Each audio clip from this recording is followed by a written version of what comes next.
nagkayayaan nga kami ng aking mga friends. Late night gala dito sa hacienda. At ayan, tamang lakad lang muna kami dito. Bali dito is naglalakad na kami yan papasok ng hacienda habang hinihintay sila ate gawa na naiwan nila yung cellphone nila dun sa naiwan ni ate yung cellphone niya sa compartment. Tapos nauna na kami pumasok. Dito na namin sila inintay. Bali itong gala namin na to is sobra talagang kakaibang experience na ito talaga guys. Kasi bali yung gala namin na ito is dapat talaga mamamasyal kami. So magtitingin-tingin kami sa mga booth. Pero nung dumating kami dito is hindi namin alam na marami na rin palang mga store na sarado. So ang ginawa na lang namin nung mga time na yan, pinag-ikot-ikot na lang at nag-trip-trip.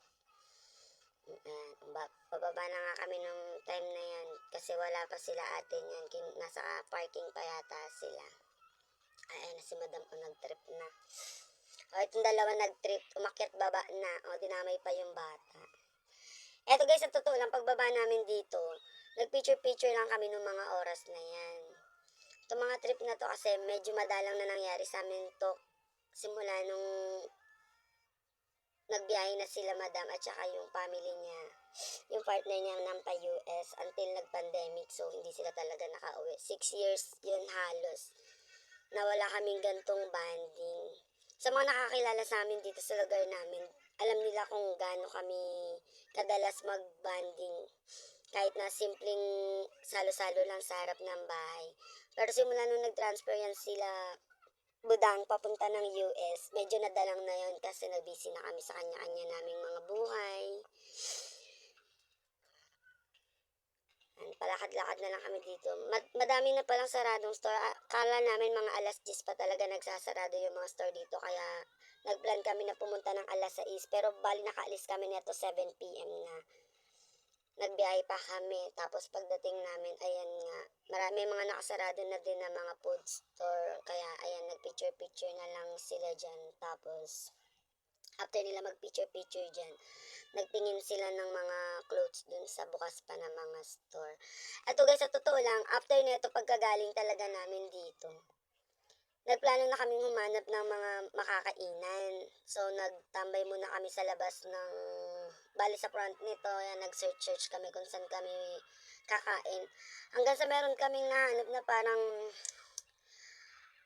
food bar, mga ganun. Ang pangalan nung kainan na yun tawag Riders Tambayan food park, mga ganyan yung pangalan niya. So sinearch namin siya sa Google hanggang sa lumabas nga siya, na-detect siya ng sa bulihan. Tapos winis namin siya, ganyan, sinearch namin siya, sinundan namin yung sinundan namin yung tawag dito, location na yon, hanggang sa nakapadaan nga kami dito sa maliit na iskinita ng silang na mayroong sikat na ilog dyan. Hanggang sa Diyos ko, hindi namin alam kung saan kaming iskinita dinala ng Google na yan. At meron na lang kaming nadaanan parang walang katapusang iskinita, parang dead end na talaga sa sobrang dilim, my God. At mga time na to, pauwi na kami niyan. Palabas na kami. Pero ewan ko kung sino sa mga nakakaalam dun sa mga sa lugar na yun, kung sino nakakaalam dun. Ay, Diyos ko talaga naman kung sino mga naka-experience talagang dumaan dun. Sobra talagang lap trip yung mga oras na yun. Talagang tawanan na may kasamang kaba para dun sa kasama namin. Dalawang na nakamotor na nakasunod lang din sa amin. Hanggang sa pinauna na nga namin sila para nga mabantayan namin yung likuran nila at mailawan. Hanggang sa may mga nangyari na nakakaiba. Wala namang nangyaring masama, pero lap trip talaga na nakakaba. Mas nakakaba dyan sa dalawang nakamotor na yan na sinusundan namin kanina. Ayan, si Bianca at saka si ate, nagmotor kasi sila. Tapos doon kami dumaan. So, nag-decide kami na paunahin sila nung mga time na yung gawa na sobrang dilim talaga doon sa daanan. Tapos, wala pa silang kasunod. Kaya ang ginawa namin, pinauna namin sila. Tapos, nung nauna na sila, inilawan na lang ng malakas ng driver namin. Ayun siya. Yung nakakulay white ng t-shirt na nakasombrero. Si sir. Yan, si sir ang driver namin ng mga oras na yan. Mga oras at araw. Eto, mga palabas na kami niyan. Yun yung grupo nung mga geng-geng dun na palabas, tinawag kami niyang mga tropang panis. Kaya tinawag namin silang tropang amag ng mga oras na yan. Kaya nag-picture-picture. After dyan, lumabas na din talaga kami. Pagkalabas namin yan, ayun, naglaro pa sila ng ganda-gandahan dun sa labas. Nag-picture-picture sila dun sa mga store, sa front ng store. After nun, tumambay kami sa labas kasi nga nag-search nga kami ng pwede naming kainan. Hanggang sa yun nga, tinuro kami ng Google dun sa area na yun.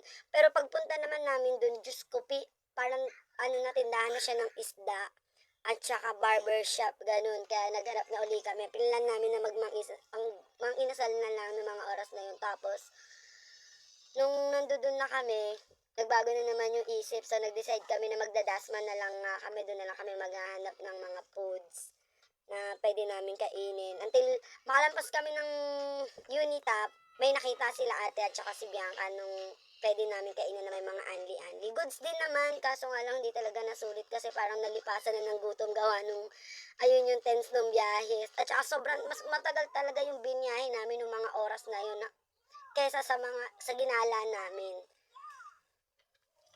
Oh, ayan na siya, oh. Manang-mana sa nanay yan, oh. Naglalaro na naman ng ganda-gandahan yan, oh. Pero sa mga nakakaalam ng daan na yun na dinaanan namin, guys, Diyos ko. Sa umaga lang siguro maganda dumaan dun, pero sa mga oras na dumaan kami nun, like around 9 or 8 yan, mga ganyan. Kasi parang halos umalis kami ng hacienda niyan, alas 8 pasado lang. Tapos anong oras na kami nakalabas dun sa daan na yun? Ayan na yan. Diyos ko, ayan, oo. Hindi ko na halos na video yung mga dinaanan namin nung umpisay kasi hindi naman talaga namin ini-inspect talaga, napapapadaan talaga kami dito. Diyos ko, sementeryo pala yan, guys.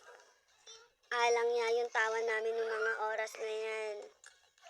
Sa mga nakakaalam niya lugar na yan, Diyos ko, hindi ba kayo natataot dyan? Pero marami din naman bayan. And, best experience ko itong kasama sila this year na pag-uwi ni Mary Ann. So, hanggang dito na lang. Malapit nang mag-end ang aking video. Sayang. Sa susunod, i-update ko kayo sa mga susunod naming mga gala. Habang nandito sila sa Pilipinas. Diyos ko, napakahaba ng daan na yan. Tapos, sementeryo na pagkalaki-laki yata niyan. Sabi ni Sir, yung driver namin is, share daw yata yan ng public at saka private na kaya ganun kalaki. Pero thanks naman at nakalabas naman kami ng safe dyan. Wala namang gawa ng mga past few years ago, maraming nababalita na nangyayari dyan. Like, nantitilapid ng mga sasakyan, like motor, ganun. Kaya pinagdesisyonan talaga namin paunahin sila ate ng mga oras na yun. Tsaka para mailawan din sila. Pero napagtripan kasi dyan si Bianca eh. So hanggang dito na lang guys. Thank you for watching.